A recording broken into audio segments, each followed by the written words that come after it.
ამერიკა ევროპის ურთიერთობებზე ამახვილებთ ყურადღებას.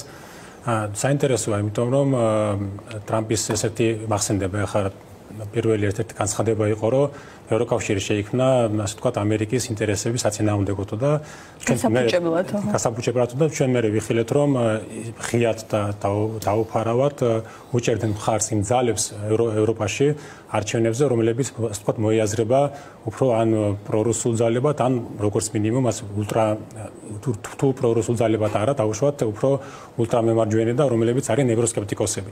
აქედან გამომდინარე, ანუ ეს ეჭვები გაჩნდა, რომ თითქოს და ამერიკას ევროპაში უფრო მეტად უნდა რომ იყოს რაღაცა ასე ვთქვათ ტრამპის ამერიკას, ანუ ტრამპს ესეთი პოლიტიკა, რომ უფრო სხვადასხვა ქვეყნებთან ურთიერთობები ვიდრე ერთ დიდ კავშირთან, რომელიც ეკონომიკა საგრძნულად გაიზარდა. ჩვენ ახლა აი ურთიერთობებზე რომ გადავიდეთ, მნიშვნელოვანი არის ის, რომ განვიხილოთ აი ისტორიკულ ჭრილში.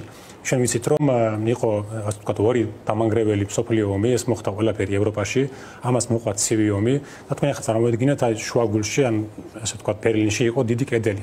ხო, ანუ და ცივი ომის ორი მხარე, რუსეთი, მოსკოვი და ვაშინგტონი.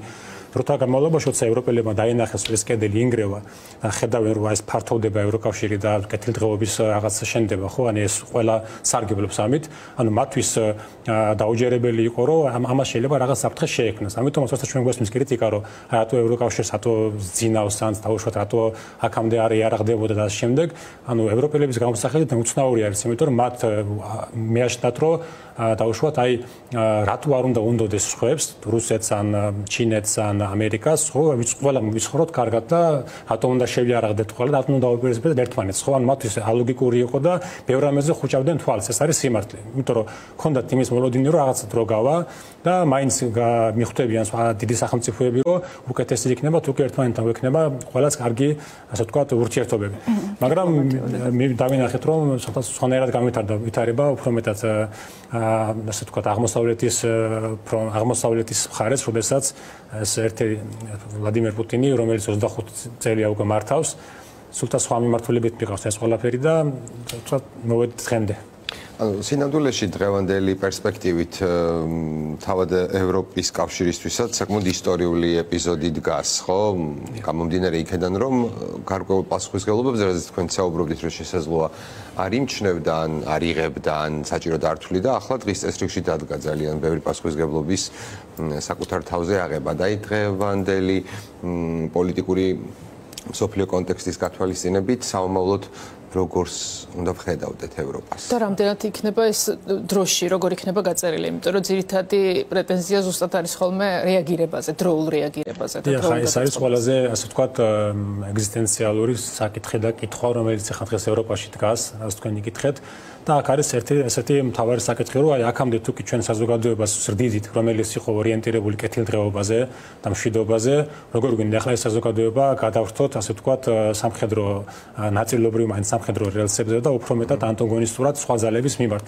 საზოგადოება, რომელიც იჯერებდა, რომ არსებობს, ასე ვთქვათ, საყოველთაო სიკეთე, მთავარი არის ცხოვრების ხანგრძლივობა გაიზარდოს, მაღალი ხელფასები ქონდეს, იყოს დაცული უფლებები მშრომელების, ადამიანების, ყველა ჯგუფების და ახლა საზოგადოებას უნდა აუხსნა, რომ იცი რა, ჩვენ მყავს გარეშე მტერი, რომელსაც უნდა, ასე ვთქვათ, რომელიც უნდა შევაკავოთ. აქედან გამომდინარე, არის უმძიმესი, ასე ვთქვათ, მოცემულობა, თუმცა ყოველი კრიზისი არის, ასე ვთქვათ, შესაძლებლობაც ამავდროულად. იმ ვითარებაში, როდესაც ჩვენ და ამის იმპულსების დავენახეთ, რომ ევროპა კარგად რეაგირებს და რაღაც იმუნიტეტს იმუშავებს. აი მაგალითად, ჩვენ ნახეთ გამოგვიძება დაარქვეს. ანუ გამოგვიძებას დაარქვეს და უფრო მეტად ესეთი მე მაგალითად ეცენაუნდეგები, როგორც ევროსკეპტიკურ მიდგომას, რომელიც ევროპას დაშლის და დიდ სახელმწიფოებს გაენაცვლეს, ასევე ევროფედერალიზმს, რომელიც ამბობს, რომ ეხლა ჩვენ როგორც ამერიკა და რუსეთი უნდა ვიყოთ ერთი ორგანიზმი, ძალიან უფრო მეტად შეკავშირებული. იმიტომ ის იდეა, რომელიც ევროპაში ეხლა დღეს არის, რომ სხვადასხვა ქვეყნებს შეუძლიათ შეინარჩუნონ საკუთარი იდენტობა, საკუთარი სახელმწიფოებრიობა და ამას ამავდროულად ვიცხოვროთ ერთ ოჯახში. ეს იდეა უფრო მისაღები არის გამომდინარე იქიდან, რომ ეხლა ნახეთ, აი იქიდან რომ უფრო სამართლიანის არის მსოფლიოში, რომ იცი რომ შენ დაუშვათ გაგაშნია შენი ეროვნული პარლამენტი და სადაც შენი ხთი გადასახადებს რაღაც სრუნავს შენს პატარა სახელმწიფოზე, მაგრამ არსებობს გლობალური საკითხები, რომელსაც შენ ქვეყანას მარტო ვერ მოაგვარი. არის, რა ვიცი, მიკრო და მაკრო დონეზე არის დაუშვათ რაღაც ვირუსები არსებობს, მიკრო დონეზე არის გლობალური პრობლემები და რა შემდეგ, რაც უნდა მოგვარდეს ყველა ქვეყნების ჩართულობა და აქედან გამომდინარე უფრო სამართლიანი არის წესრიგი, ჩემი გამოსახედიდან, როდესაც სახელმწიფოები მიუხედავად მათი ზომისა ახერხებენ ასე ვთქვათ ერთად დაждდომას და რაღაც საკითხების განხილვას. თუმცა ამას აქვს თავისი პრობლემები. უფრო მეტად მოწყვლადი არის იმ სახელმწიფოების მიმართ, რომლებსაც აქვს უფრო მეტად ცენტრალიზებული ძალაუფლება და არიან უფრო აგრესიულად განწყობილი ასე ვთქვათ საერთაშორისო ასპარეზზე რაღაც გავლენების გადანაწილებაში. მაგრამ ჩვენ ნახეთ პოზიტიური იმპულსები ის, რომ ცენტრალურ და აღმოსავლეთ ევროპაში ის ძალები, რომლებიც იყვნენ ორიენტირებული ასე ვთქვათ ევროსკეპტიკური ან პრორუსული ან უშუალოდ ტრამპის მიერ მხარდაჭერი და ილონ მასკის მიერ მხარდაჭერი ძალები, ისინი არ გააკარეს ასე ვთქვათ ძალაუფლებას. აი ავსტრიაში იყო ეგეთი მომენტი, რომ 29% აიღო ამ პარტიამ ულტრამემარჯვენე პარტია, მაგრამ ვერ უმახერხეს ასე ვთქვათ კოალიციური მთავრობის ჩამოყალიბება პირველ ადგილზე გავიდა. და დროთა განმავლობაში ესენი აქეთ ვინც იდნენ მწვანეების, მემარცხენეების, ლიბერალებიც, ყველანი შეგროვდნენ და ეს პარტია არ გააკარეს ხელისუფლებას არც კოალიციურად, იმიტომ რომ უშიშროება დასხნა, რომ ისინი კავშირში იყვნენ რუსეთის სპეცსამსახურებთან.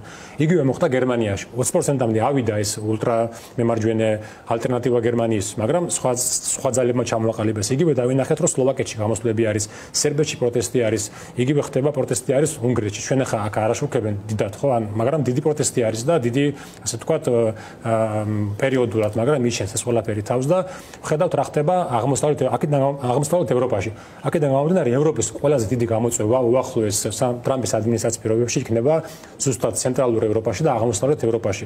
მან უნდა შეძლოს რომ არ მოხდეს დაუშვათ აღმოსავლეთ ევროპაში აი ეს ამერიკის და ტრამპის და რუსეთის მიერ შეთანხმებული რაღაც ძალების მოსვლა. და გადის ორი მნიშვნელოვანი ფრონტი. ერთი არის პირდაპირ ასე ვთქვათ უკრაინის წინააღმდეგობა, პირდაპირ ცხელი ფაზა და მეორე არის ჰიბრიდული. ეს არის ასე ვთქვათ უნგრეთი, სლოვაკეთი, რუმინეთში ახლა რაც ხდება, ავსტრია უკვე ცენტრალური ევროპისკენ არის და ბალკანეთში მიმდინარე პროცესები. აქედან გამომდინარე ევროპის სამოცანა არის რომ გაუძლოს ამ წნეხს, შეიმუშაოს სწორი მიდგომები და უფრო მეტად იყოს ასე ვთქვათ ორიენტირებული საზოგადოების მეტი ინფორმირებისთვის ერთის მხრივ და მეორეს მხრივ პროპაგანდასთან წინააღმდეგობისთვის. იმიტომ რომ ისინი შეშოულით იყვნენ, რომ დასწრებოდნენ კაბინეტში, ეს კრიტიკა არის ასე ვთქვათ სწორი კრიტიკა და რაღაცებს თვითონ გეგმავდნენ და მე საზოგადოება არ იყო ჩართული. აქედან გამომდინარე მათ მოუწევთ უფრო მეტი ინფორმირება საზოგადოების სადვინყოფებით დღეს, როგორც ახლა აი დაუშვათ მაკრონმა მიმართა, ძალიან კარგი მიმართვა იყო, ყველაფერი აუხსნა, რასაც ლაპარაკობენ, საუბრობენ კულისების მიღმა, კადრის მიღმა. ეს ყველაფერი დავინახეთ და ასე ვთქვათ რუსული პროპაგანდა როგორიც არის და ეს აქვე ულტრამემარჯვენე პროპაგანდა, ეს უნდა დავანახოთ, რომ ეს არის ტყუილი, ამიტომაც ამაზე პუტინსაც ჰქონდა რეაქცია პირადი განცხადებაც გაკეთდა.